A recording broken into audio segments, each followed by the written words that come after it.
ಸಮಾಜದಾಗ ಅದನ್ನ ಏನೇನು ಮಾಡಿದ್ರು ಅವ್ರಿಗೆಲ್ಲರಿಗೂ ಒಂದು ರೀತಿಯಾದಂಥ ಪೂರ್ತಿಯಾದಂಥ ವ್ಯಾಪಾರ ಮಾಡುವಂಥ ವ್ಯವಸ್ಥೆಯನ್ನು ಮಾಡಿಕೊಟ್ಟವ್ರು ವೀರಪ್ಪ ಮೊಯ್ಲಿಯವರಿದ್ದರು ಫಸ್ಟ್ ಟೈಮ್. ನಮಗೆ ಗೊತ್ತಿರಲಿಲ್ಲ. ಅವರ ಒಂದು ನಮಗೆ ಕಾನ್ಫಿಡೆನ್ಸ್ ಇದ್ದಾಗ ಅವರೇ ನಮ್ಗೆ ಹೇಳಿದಂಥ ಮಾತಾಗಿತ್ತು. ಸೊ ಇಂಥವೆಲ್ಲ ವಿಷಯಗಳು ಚರ್ಚೆ ಆಗಬೇಕಾಗಿದ್ದು ಯಾರಂದ್ರೆ ಇದು ಯಾವುದೋ ಒಂದು ಸರ್ಕಾರ ವ್ಯಾಪ್ತಿ ಒಳಗೆ ಆಗುವಂಥದ್ದು ಆಗಬಾರ್ದು. ನಾನು ನಿಮ್ಮೊಂದು ಇದನ್ನು ಹೇಳೋದು ಬರೀ ನಾವು ನಮಗೇನು ಹೇಳಿರಿ, ನಾವು ಬರೀ ಹೆಂಗೆ ಅಂದ್ರೆ ನಾವು ಒಂದು ಕಡೆ ನಾವು ಮಾತಾಡತ್ತೀವಿ, ನೀವೇನು ಮಾಡ್ಕೊಳ್ಳೋಕೆ ಪ್ರಯತ್ನ ಮಾಡಿರಿ.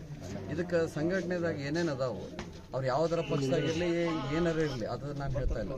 ನೀವೆಲ್ಲ ನಿಮ್ಮ ಇಡೀ ಒಂದು ಸಮುದಾಯ ಅಂತ ಒಂದಂತ ಮಾಡಿಕೊಂಡು ಇದ್ರಾಗ ಏನೇನು ಮಾಡೋಕ್ಕೆ ಬರುತ್ತೆ ನಮ್ಮ ಸಮಾಜದಾಗ, ಏನೇನು ನಾವು ಮಾರ್ಕೆಟಿಂಗ್ ಮಾಡುವಂಥದ್ದು ಏನೇನೈತಿ, ಹೆಂಗೆ ಇದನ್ನು ಗ್ಲೋಬಲೈಸ್ ಮಾಡೋಕೆ ನಮ್ಗೆ ಅವಕಾಶಗಳದಾವು, ಅಥವಾ ನಮ್ಮ ರಾಜ್ಯ ಮಟ್ಟದ ತಲುಪೋ ಅಥವಾ ರಾಜ್ಯದಿಂದ ಹೊರ ರಾಜ್ಯಗಳಿಗೆ ತಲುಪಿಸುವಂಥದ್ದು ಏನು ಆ ವ್ಯವಸ್ಥೆ ಮಾಡಬೇಕು, ಏನೇನು ಅವಕಾಶಗಳದಾವು, ಇಂಥವೆಲ್ಲ ಚರ್ಚೆ ಆಗ್ತಾ ಇಲ್ಲ.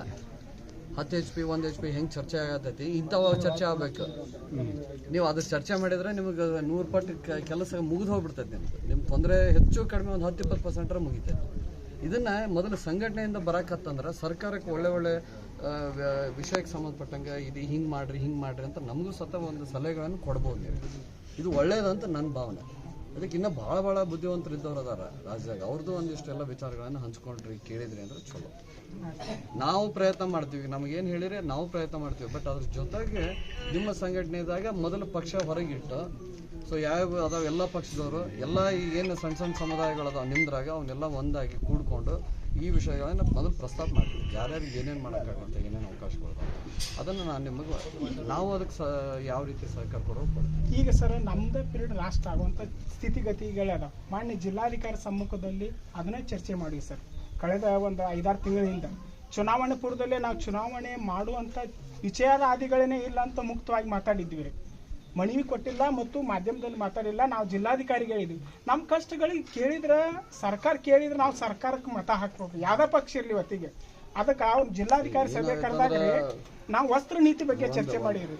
ಏನಾಗೈತಿ, ನೀವು ಸಣ್ಣ ಬೇಡಿಕೆಗಳನ್ನು ಒಂದೊಂದು ಮಾಡ್ಕೊಂತ ಬಂದೀವಿ. ಕಾಂಗ್ರೆಸ್ ಗೌರ್ಮೆಂಟಿಂದ ಒಬ್ಬ MLA ಆಗಿ ಹೇಳ್ಬೇಕಂತಂದ್ರೆ ನಾವು ಒಳ್ಳೆ ಕೆಲಸಗಳನ್ನು ನಾನು ಈ ಜಾಗದಲ್ಲಿ ನಿಂತು ಹೇಳತ್ತೀನಿ, ನಮ್ಮಷ್ಟು ಕೊಟ್ಟಷ್ಟು ಇನ್ಯಾವ ಪಕ್ಷನೂ ಕೊಟ್ಟಿಲ್ಲ ಈ ಸಮುದಾಯಕ್ಕೆ. ಅದನ್ನ ಗ್ಯಾರಂಟಿ ಎದಿತಟ್ಟು ಹೇಳ್ಕೊಂತೀನಿ. ನಿಮಗೂ ಅದು ಆತ್ಮಸಾಕ್ಷಿಯಾಗಿ ನಿಮಗೂ ಗೊತ್ತೈತೆ, ನಾ ಹೇಳೋದಕ್ಕಿಂತ ಜಾಸ್ತಿ ಹೋಗ್ತಿರೋದು ಇನ್ನು ಆಗೈತಿಲ್ಲ. ಒಳ್ಳೆ ಕೆಲಸ ಮಾಡಿ ನಾವು ಸಬ್ಸಿಡೀಸ್ ಕೊಡೋದ್ರಾಗ ಆಗಿರ್ಬೋದು, ನಿಮ್ಮ ಸಾಲ ಮನ್ನಾ ಮಾಡುವಂಥ ಹಿಂದಿನ ಸಂದರ್ಭದಾಗ ಆಗಿರ್ಬೋದು, ಸಿದ್ದರಾಮಯ್ಯ ಸಾಹೇಬ್ರು ಅವಾಗಿನ ಸಂದರ್ಭದಾಗ ಮುಖ್ಯಮಂತ್ರಿ ಇದ್ದಾಗೂ ಮಾಡ್ಯಾರ, ಈಗೂ ಮಾಡ್ಕೊಂತ ಬಂದಾರ. ನಾನು ಯಾಕೆ ಅವತ್ತು 10 HP ಆಗೋಕ್ಕಿಂತ ಮುಂಚೆ ಮೊದಲೇನಿತ್ತಲ್ಲ ಅವತ್ತು ನಾನು ಇದ್ದೆ ಅಲ್ಲೇ.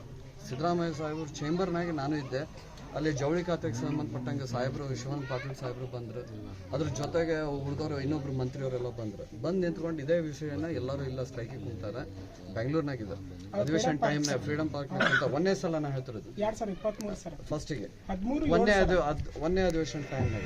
ಅವಾಗ ಸಿದ್ದರಾಮಯ್ಯ ಸರ್ ಒಂದೇ ನೇರವಾಗಿ ಹೇಳಿದ್ರು, ನಾವು ಅವ್ರಿಗೆ ಮಾಡಲೇಬೇಕು, ಆ ಸಮುದಾಯಕ್ಕೆ ಭಾಳ ತೊಂದರೆಗಳು ಅದಾವ, ಅದು ಏನು ಗೊತ್ತಿಲ್ಲ, ನನಗೆ ಏನು ಮಾಡ್ತೀವಿ ಗೊತ್ತಿಲ್ಲ ಶಿವನ್ ಪಾಟೀಲ್, ನಾನಂತೂ ನಿಮ್ಗೆ 10 HP ಅವ್ರಿಗೆ ಮಾಡಂತ ನೀವು ರಿಕ್ವೆಸ್ಟ್ ಮಾಡತ್ತಿರಲ್ಲ, ಇಮ್ಮಿಡಿಯೇಟಾಗಿ ಅದನ್ನ ಒಂದು ಆ್ಯಕ್ಟ್ ತೊಗೊಂಬರ್ರಿ, ನಾನಂತೂ ಮಾಡಿಕೊಡ್ತೀನಿ, ಯಾವುದೇ ಕಾರಣಕ್ಕೂ ಬಿಟ್ಟು ಕೊಡೋದಿಲ್ಲ ಅಂತ ಹೇಳಿದ್ರು. ಬೆಳಗಾವಿ ಅಧಿವೇಶನ ಅನ್ನೋದ್ರಾಗ ಅದು ಕ್ಲಿಯರ್ ಮಾಡಿದ್ರು, ಅವಾಗ ನೀವು ಸನ್ಮಾನ ಮಾಡಿದ್ರು ಅವ್ರಿಗೆ. ಸೊ ಇಂಥವು ಇನ್ನೂ ಮಾಡತ್ತೀವಿ.